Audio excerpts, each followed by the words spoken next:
Assalamualaikum warahmatullahi wabarakatuh. My name is Bagus Prawira Satya Jaksono. I'm majoring in English Literature and in UIN Gunung Jati Bandung and semester 4 and class 8. Today I'm gonna translate some text and it contains 7 paragraphs. Let's just get into it. So first we have the source language. First we gonna read it aloud.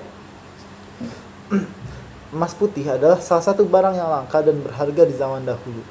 Emas putih atau menurut masyarakat setempat bernama gula memiliki harga tinggi karena sulitnya perawatan tebu pada masa itu. Dan juga jarak yang harus ditempuh pedagang juga memakan banyak biaya. Menurut banyak sumber, pembuatan gula dari tebu dimulai di India sekitar tahun 300 sebelum Masehi. Menurut laporan pasukan Alexander III menyebutkan adanya rumputan yang bisa mengeluarkan madu tanpa adanya lebah. Dan dalam penyebarannya, Christopher Columbus membawa tebu dan memperbudak masyarakat Karibia untuk merawatnya. Saat ini ada banyak jenis gula yang berbeda, khususnya dalam bentuk dan warna, tergantung dari proses pembuatannya. Banyak orang yang berpendapat bahwa tebu terlihat mirip dengan bambu, tapi sebenarnya bambu lah yang mirip dengan tebu. Next, we have the target language in English. Let's read it first. Yes. In the past, white gold was one of the most expensive and rarest commodity in the world, comparable to oil. White gold or sugar was expensive due to its difficulty to cultivate and very costly to transport. According to many sources, producing sugar from sugar canes took place in India at around 300 before century. Alexander III's army reported seeing a reed that gives honey without bees when invading India around 325 BC. Christopher Columbus never made it to Asia, but go to Caribbean and later broke sugarcane planting and slavery along with it. There are many types of sugar which differ in shapes and color, depending on how they are processed. Some people say sugarcane looks like bamboo, but actually bamboo looks like sugarcane. Next, we are moving on the first sentence. Yes, the first sentence. In the source language, it is emas putih adalah salah satu barang langka yang berharga di zaman dahulu.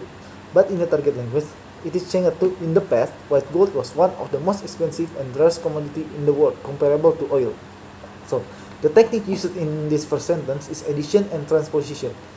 The addition is where at the last of the sentence, comparable to oil.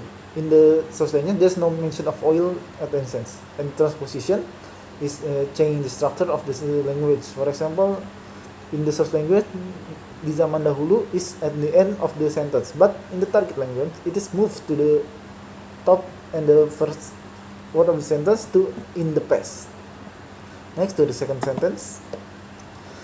In the source language, ini emas putih atau menurut masyarakat setempat bernama gula memiliki harga tinggi karena sulitnya perawatan tebu pada masa itu. Dan juga jarak yang harus ditempuh pedagang juga memakan banyak biaya.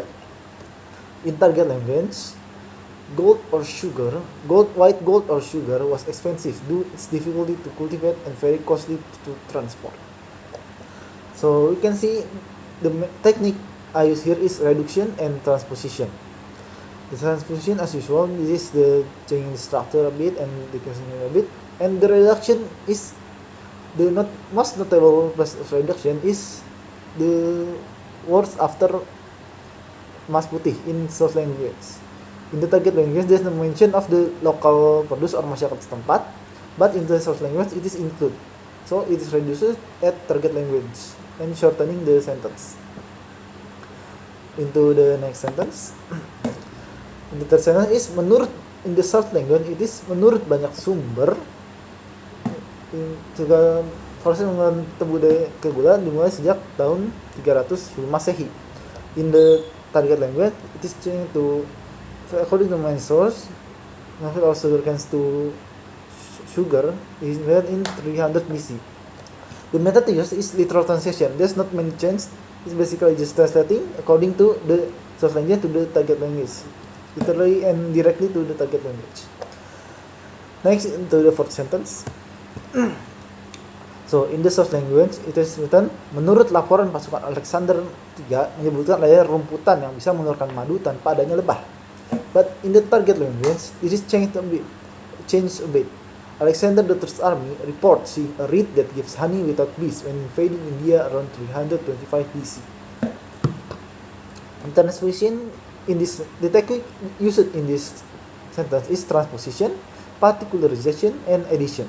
The transposition, we can see the change of structure. For example, in the source language, it's written menurut laporan before the mention of the subject, pasukan Alexander ketiga. But in the target language, it is changed to for Alexander III's army report. So it is moved from primary file to sentence. Okay. And the particularization. The particularization in the sentence is in the source language there is a rerumputan which is very vague, but in the target language it is specified into read. And in the addition, in the source language there's no mention when the Alexander III army invading India, but in the target language it is mentioned. So this is an additional information given from the addition text. Into the next. Okay, in the next sentence we have in the source language. Dan dalam penyebarannya, Christopher Columbus membawa tebu dan perbudak masyarakat Karibia untuk merawatnya. But in the target language, it is changed to Christopher Columbus never made it to Asia, but go to Caribbean and later brought sugarcane planting and slavery along with it. The technique used in this sentence is transposition and addition. There's missing the Latin and also some